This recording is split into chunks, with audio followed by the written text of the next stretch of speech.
If you can't kick somebody out, it's not your house.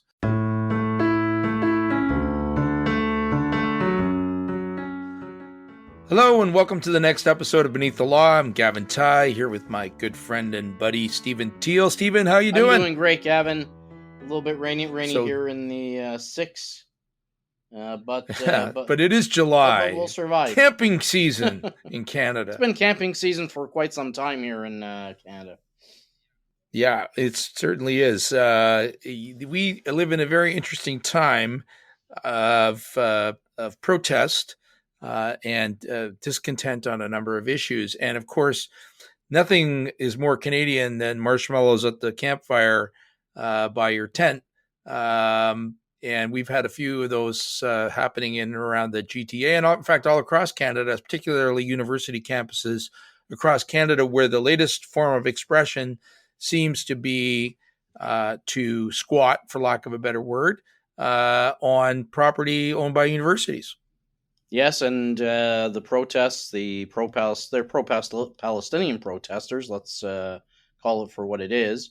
Maybe some anti-war protests as well, protesters, but they've been taking over university campuses for probably the past couple of months in the United States as well.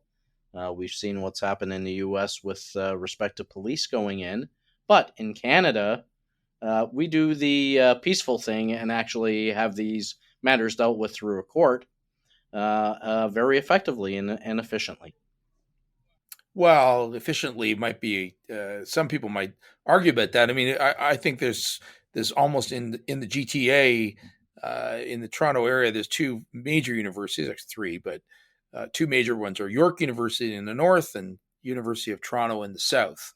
And I would refer to it as a tale of two encampments in terms of how they were dealt with by those respective universities. I mean, the York University, first of all, maybe we should back up a bit. This is obviously coming out of a factual matrix that everyone is all too familiar with, which is the worldwide turmoil that has erupted following the October 2023 terrorist attacks by Hamas on Israel, which led to the horrific and all too visual deaths of over 1,000 people who were brutally murdered, and plus the number of hostages taken.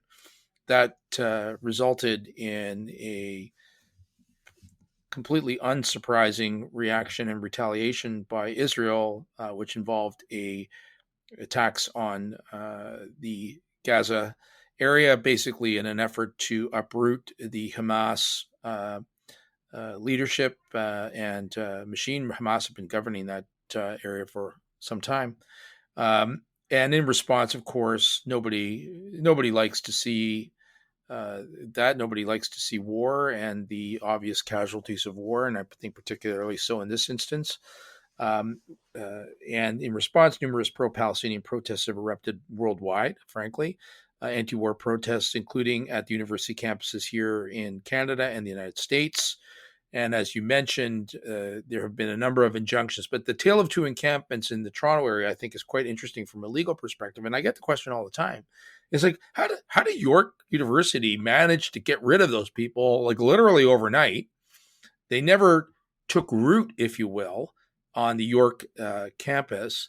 And U of T went on and on and on and on and on. I mean, it went on for months where they were negotiating, and the police then, it had gone so long, I guess the squatters' rights had cured to some degree, in the sense that police were unwilling without a court order to take any proactive steps to remove people from what is essentially private property. So why were those two different approaches, so different? Why did the York University situation end so quickly and so apparently effortlessly, and the University of Toronto situation become the tortured legal story that it did? Well, I think, Gavin, when we examine the entire development of the pro-Palestinian protests, the first one here in Toronto, anyway, was at University of Toronto. And my view is that there was certainly a willingness on the part of the University of Toronto community to permit that protest to take place. And I think perhaps University of Toronto underestimated the resolve of the protesters to actually establish a permanent form of encampment at what is known as King's College Circle or the front campus. The York University protest happened much later, and I think at that point there was already a willingness on the part of police and a much greater resolve to prevent these kinds of protests. We had a number of protests in Quebec at McGill University and other university campuses in that province as well.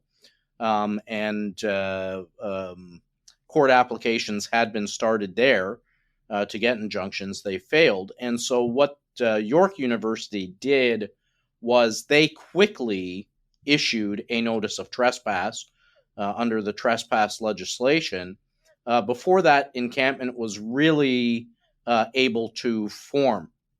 And so police, given the immediacy of the trespass notice, were able to go in and remove the protesters peacefully before they even had a chance to establish the encampment. But at University of Toronto, that encampment was allowed to basically take shape. And then by the time that the university reacted with their trespass notice, we were into maybe 40 or 50 days of the protest being there already. And so the police just didn't want to get involved in that. Yeah, that really is the issue. I don't know that the rights changed all that much. I mean, I think that ultimately, when we'll get into it a little bit more with what the court dealt with in terms of the injunction, I think, Evan, it's but more of the optics, right? I mean, let's face it. Police have been under a lot of pressure when they deal with protests. We saw that with the G20 here. Where people are getting hurted and then arrested and put in jail, and then there's violence that has happened at protests, particularly in the United States where things happen and, people have been killed by police, unfortunately. And I think our police force here in Toronto was certainly aware of not wanting to get involved in that form of activity where something may have turned violent, and then police would have been accused of unnecessary brutality, unnecessary force. So they kind of just backed away from the situation and wanted the court to issue an order. Yeah, I can understand that. I can understand why police don't want to step into those types of situations. I think that sometimes I question why police have that much discretion to decide what laws they are going to enforce and what laws they're not going to enforce. That's not really their role. Their role is to enforce the laws as those laws are prescribed by legislatures and elected officials. Having said that, I think in this U of T, your point on the U of T versus York situation, I think is an interesting one and a cautionary tale, if you will, because there is an argument, I suppose, and this is where the police were probably coming from, that you can't permit and then oppose something at the same time. That the conduct of U of T in doing basically nothing and engaging in dialogue with these people who were camped out on their property was permissive in the sense that they permitted those people to remain on the property for a period of time. I mean, there's a reason why people post no trespassing signs. It is to clearly communicate that trespassing is not allowed. As soon as trespassing is allowed, if I allow somebody to sleep in my backyard for a period of time, it's at some point they gain some sort of right to do so. I don't use that word very loosely, but they gain some sort of permissive ability to do so, such that I think police would be more willing to kick somebody out of my backyard If I call them, hey, some guy's trying to set up a tent, then a guy's had his tent in my backyard for 3 years, and now I'd like to get rid of him. There is a very fundamental difference in those two Well, scenarios. it certainly gives rise what we would, I guess, term a somewhat of an estoppel, right? You've allowed those protesters to occupy your property for a certain period of time. Now, you can go back and try and exercise your legal rights to take your property back, but one would say, well, you've got to give the folks reasonable notice so that they can remove their tents and whatever else they've set up on the property, which the university tried to do. But again, I think given the situation, the best way to have dealt with this was through the court. And I've got to tell you, Gavin, Justice Cohn, who heard this injunction, wrote probably one of the best decisions I have ever read. Like, quite honestly, You've read a lot of decisions. Well, no, I have read a lot of decisions, but that's high praise. The approach that he took, and we've heard this a number of times. A judge is writing their decision for the losing party to explain why they lost, and this decision does exactly that. And it's very balanced. It was very fair to the protesters. The university had made a number of accusations that the protests were violent and inciting hatred towards people of the Jewish faith. And he painstakingly and in detail went through those arguments to basically say that that was not the case. While there were acts of violence that took place on the campus, it was not tied to the protesters, and that the hate messages that the university said that the protesters were basically promoting were not necessarily messages of hate whatsoever. And in terms of the injunction test, you need to prove, in this case, what was a prima facie case, not just that you had a serious issue to be tried. That's the test. Where you're trying to get a mandatory injunction, which this was, to remove the protesters from the private property of the University of Toronto. So he went through all of that very clearly, very fairly. But what he does find is that it was a prima facie case that they were committing an act of trespass. They were occupying the university front campus, King College Circle, to the exclusion of everybody else. And it was the university's property, although university properties are, I guess, quasi-public in some respects. That property is owned by the University of Toronto, and they have the right to control how that property was used. Correct. And I agree with you very much that Justice Cohn was very wise and judicious, frankly, in the manner in which he dealt with this, because what he managed to do here was to avoid what I would call the most incendiary aspects of the argument, which is the interpretation of comments. I mean, there's been many people who would hear things like "from the river to the sea," which is a chant that was constantly and put forward.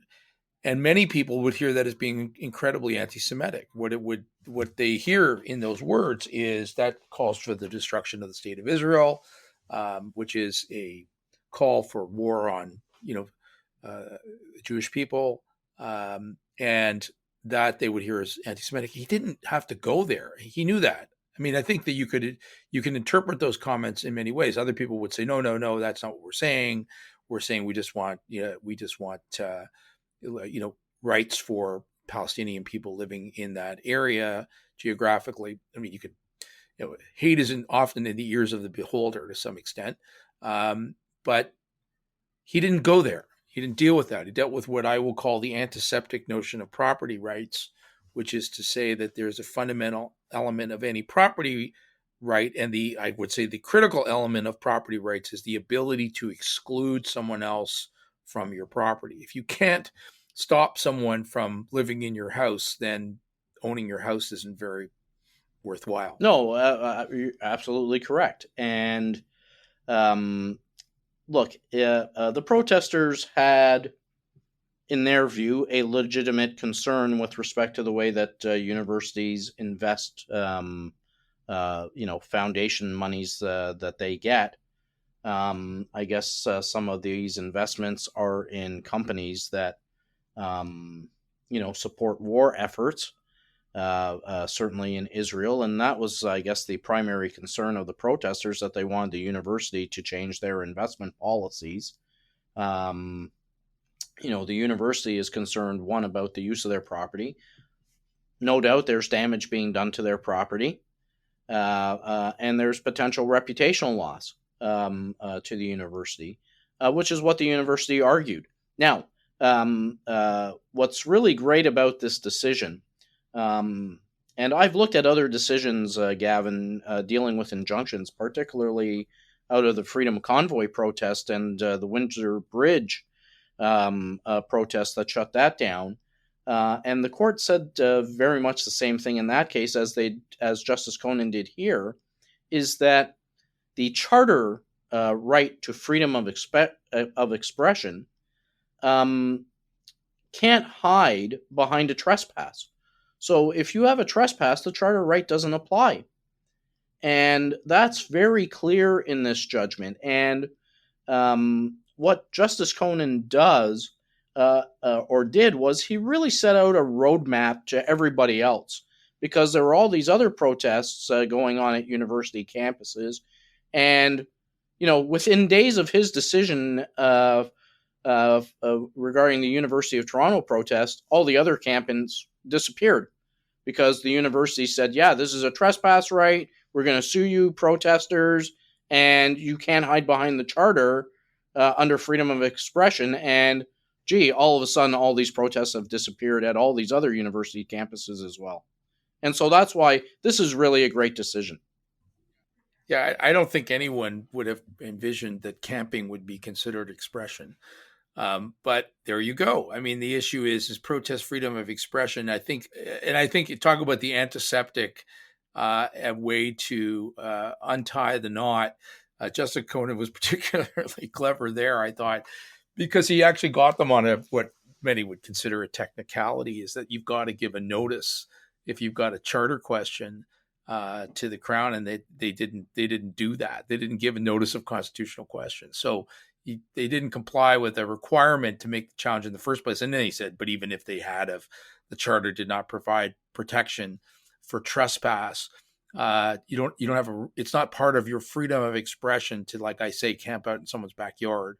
That I think is a fundamental aspect of what is an expression, and what is an expression. What are the means of expression? Not everything can be an expression. I mean, everything can be argued to be expression, but that cannot be so. These people were entitled to their opinion. They were entitled to express their opinions.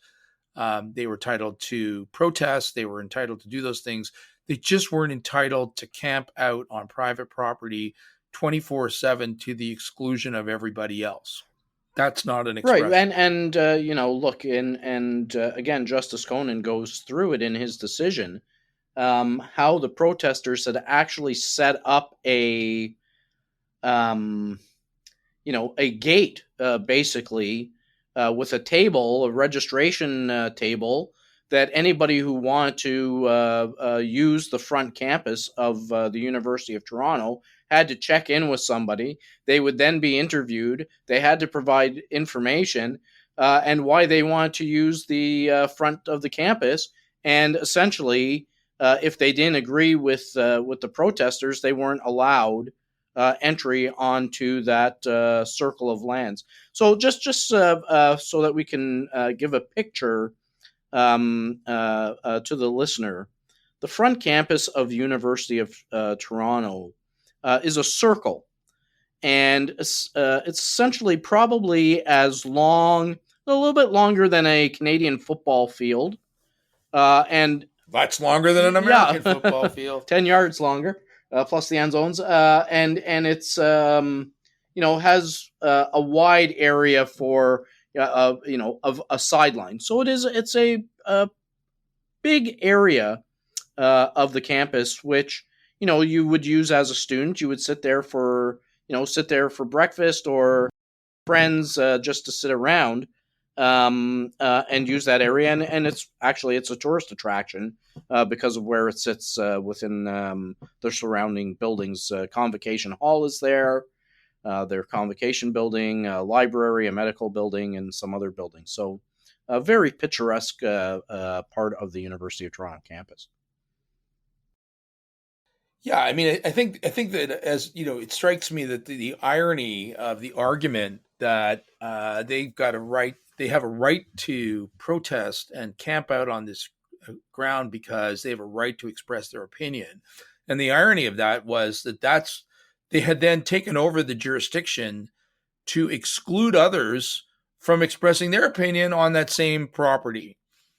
It was I thought, a remarkably circular argument to say that basically my right of expression trumps the property owner's right to allow anybody else to express an opinion there that doesn't agree with my own. That to me was just a remarkably circular argument in terms of the constitutional issue. Well, it's actually anti-charter right there because you are inhibiting the freedom of expression of others. So how can you stand on the soapbox of freedom of expression that denies freedom of expression? The soapbox is a good analogy. It would be like one group of people taking over the speaker's corner of the town square and saying only those who share our view are allowed to be in here, and only those who share our view and state that view are allowed to speak. I mean, that's the antithetical to the notion of the town square and the speaker's corner, and I would think is a self-defeating argument in terms of freedom of expression. Well, I agree with that, and just to go further, I think the protesters made the remarkable argument that, well, we occupy this soapbox over here. If you want to go and have your own form of expression, occupy another part of the university property and set up a soapbox over there, which basically misses the point entirely of property rights and the ability of the property owner to use their property in the way that they intended their property to be used. Exactly. I mean, the notion that you can then assert the ability to, I come back to what is the fundamental right of property ownership? The fundamental right has got to be the ability to eject others from your property. If you can't kick somebody out, it's not your house. So the short answer to that is that they sought to assert a property right to exclude others from a physical location, to the exclusion, in fact, of the actual title property owner, being the University of Toronto, because any member of the University of Toronto is saying any member of the campus community or university community could be there, and they were physically excluding those right people. They were precluding their entry to that area, right? Unless they passed their test of their mission test or beliefs test that they chose to place on those people. So, it's very interesting that what you say, though, because the injunction is granted, it pretty much follows along the line of the trespass notice. So, I mean, the police were ready to go. The police actually never entered they never had to remove these people. What happened was they were given a deadline, and I think, quite to their credit, the protesters packed up and left. Yeah, I agree. I think it is to the credit of the protesters that they didn't dig in their heels, that the rule of law prevailed here, and that they reasonably understood that they were given a deadline by Justice Conan to leave, I think by 6 p.m. or 8 p.m. The day after he issued his decision. And they peacefully gathered up all their belongings and they left the campus grounds. So we had a truly, I like to it's think, a Canadian solution to well, we like to think it's a Canadian solution. We like to pat ourselves on the back in that way. But we had a respect for the rule of law. We had a very considered opinion. I mean, all in all, I mean, I think many people would say that it went on far, far too long, that it was allowed to fester, if you will.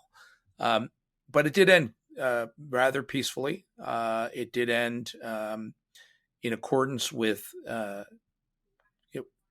I say, the rule of law, and without force or violence. And that is that is hopefully a remarkably Canadian way to end a dispute. So, what are the key takeaways from this? Owners have the right to control their own property. Property rights matter. I mean, I think that's one of the key facts that comes out of this. You don't have, well, you have the right to have your opinion and express your opinion. You don't have the right to take away other people's rights to assert on their own property. And a non-owner or trespasser cannot hide behind the charter and say that a trespass is a expression.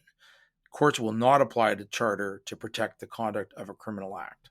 Is that a fair summary? Yeah, of this? and I think, Gavin, too, as we spoke about comparing York University protests versus University of Toronto, if you've got someone who's occupying your land or trespassing on your land, you need to act immediately.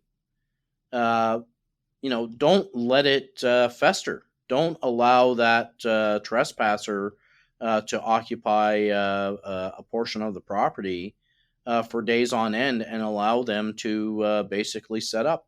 That's the lesson certainly for universities. And I think going forward, you're going to see that encampments or occupations of universities will not be taking place in the future very much, because universities now have this court decision, and that they're going to immediately take steps to remove these kinds of occupations. Now, I guess looking at this decision, what we're seeing, and this is right across Canada, quite frankly, is the occupation of public parks by campers. And the question will be, how does this decision impact that kind of an encampment? Because we know that cities have tried in the past to remove these forms of occupations. Again, the courts in one instance actually relied on the charter. I think that decision, quite frankly, now looking at Justice Conan's decision, is incorrect. That a very relying on a different section of the charter to protect the right of, or the purported right of, people to camp in a public park. That is to be used for everybody else, right? There's competing right. There are competing rights. So I think this decision actually will have some life beyond just the university encampment scenario, and it'll be interesting to see how that plays out in the future, perhaps. Yes, it certainly will be. I think that you'll be seeing more of that as people, I think, get more and more fed up with the notion that the few get to dictate the use of what are effectively public spaces to the exclusion of the many. And that is fundamentally a huge problem in many of our cities, particularly in Toronto. And we'll see if the courts have a role to play in remedying that situation. So, Stephen, thanks very much for another interesting and very edifying discussion. Big shout out to our producer, Doug Downs. Please send us in a rating. If you have friends who are curious about legal issues and have interest in these types of erudite matters, please refer them to Beneath the Law on their favorite podcast provider. And always remember that if no one is above the law, then everyone is beneath it.